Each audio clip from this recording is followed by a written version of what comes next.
Hey guys, this is the kitchen in my home, right after a $600 facelift project. This project includes two parts. First part is painting old cabinet panels to white, and the second part is adding the vertical hardwood trims to the island. Before the facelift, the cabinet panels were in a high gloss brown color, which made the whole kitchen look quite dark. But function-wise, the kitchen cabinets are actually quite good.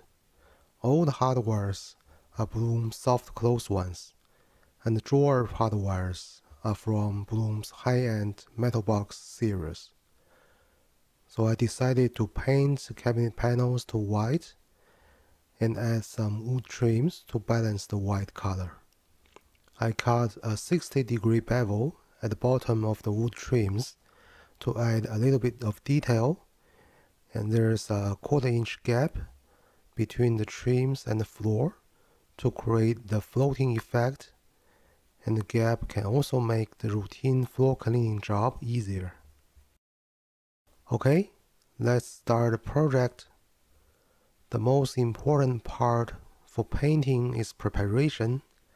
Luckily, the Bloom metal box hardware is quite easy to disassemble. With a screwdriver, all the drawer fronts can be removed instantly.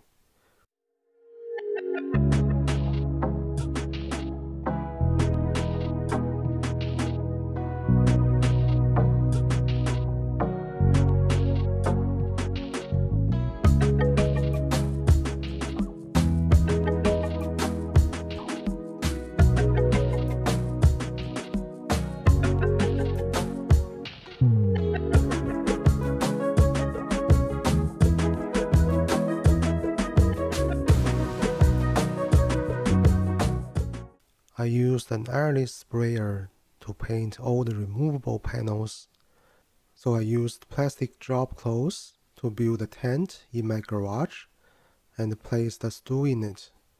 The stool has a DIY Lazy Susan on top of it. The Lazy Susan was made with a bolt, threaded insert, and wing nut. With this Lazy Susan, I can spray the four edges of the panels easily. I also made two simple racks to place the just painted panels for drying purpose. The racks were made with some plywood strips screwed to two 2x2s. I added two small pieces of plywood at the bottom to strengthen that part, as the weight of all the panels will concentrate to that joint. This is the Airless sprayer I used, Graco X5, a quite popular entry-level sprayer. This sprayer came with an orange tip guard with a traditional Airless tip. I replaced them with a blue tip guard and a fine finish low pressure 310 tip. Compared with traditional tips, this FFLP tip can be used with lower pressure, thus reducing the overspray and saving a lot of paint. With the help of this FFLP tip, I only used 2 gallons of paint and 1 gallon of primer for the whole project. Before the project, I compared the paint quality of this Airless sprayer with my Wagner Flexio 5000 HVLP sprayer. The Airless sprayer can achieve much better paint quality compared with the HVLP one. You can see some orange peels on the HVLP test piece, while the Airless one is much smoother. These are the primers and the paint I used. Because the Sherwin-Williams primer was out of stock later, I used 2 different primers in this project, but they are the same type of urethane modified acrylic primer, which can provide strong bonding capability. The paint I used was Sherwin-Williams Emerald Urethane Enamel in satin sheen. For each panel, I applied 1 coat of primer and 2 coats of paint. Before applying the primer and in between each coat, I use 320 grit sanding paper to lightly sand the surface.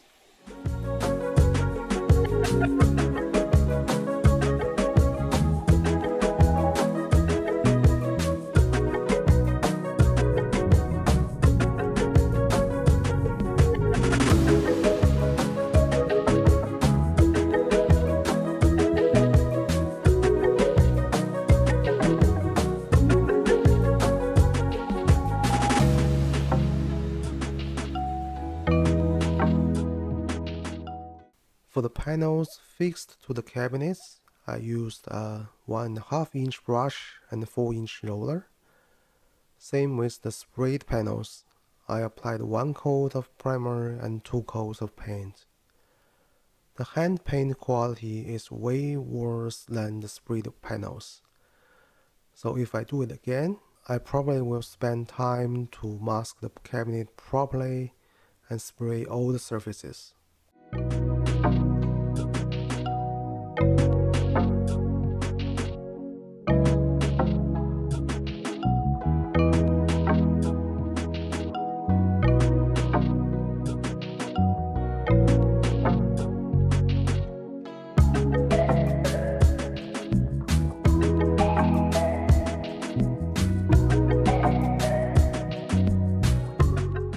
Okay, that's all for the painting part. Let's start to make the trims. I bought some 3/4 inch thick and 6 inches wide S4S birch hardwood to make these trims.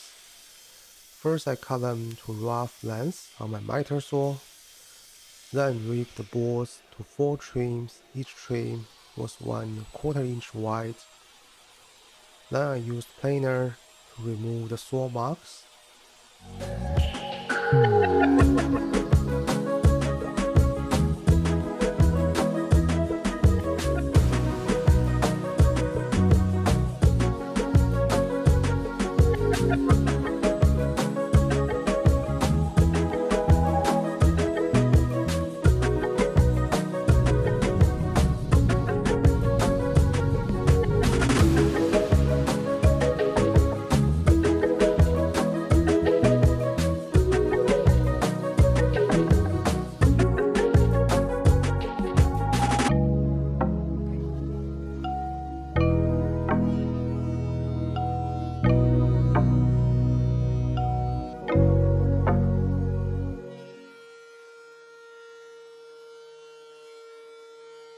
In my design, each trim has a 60-degree bevel at the bottom. Since the miter saw can only cut to 45 degrees, I used my CNC to make a 60-degree jig. It's just a 12 by 12 plywood panel with a pocket placed at a 60-degree angle. I cut over 40 trims with this jig.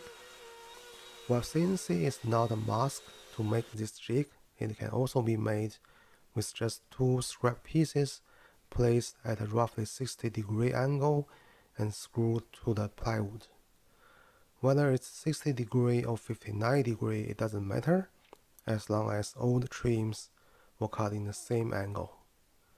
This 60-degree bevel can also be cut on table saw with a different type of jig.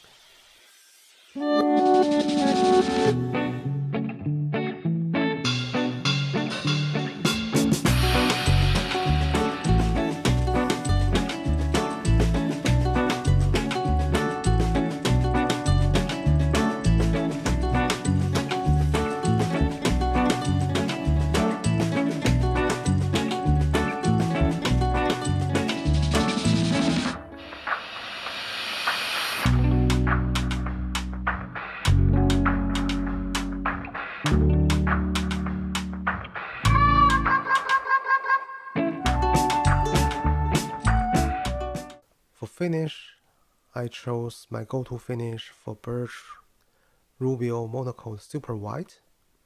I used syringes to mix the Rubio oil with the accelerator in a 3:1 ratio. I applied Rubio with a Scotch white pad and then wiped off excess oil with a paper towel in 15 minutes. If you want to know the details about how to apply Rubio Monocoat, please check out my other videos. Links can be found in the description below.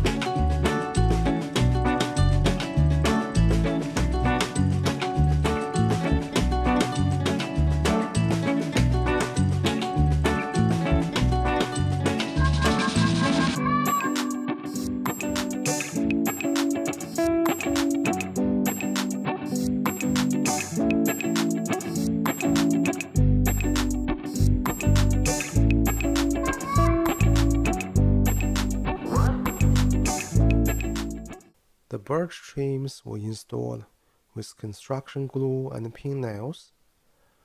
I made 2 spacing jigs for the installation to keep trims in exactly the same spacing in between each other. And I also used a 1/4 inch plywood piece as the spacer between the floor and the bottom of the trims. The construction glue I used was PL Premium Max. I applied a small amount of glue in the middle to avoid squeezing out. Then used 2 spacing jigs to place the trim and locked in the position with 3 to 4 1¼ inch pin nails.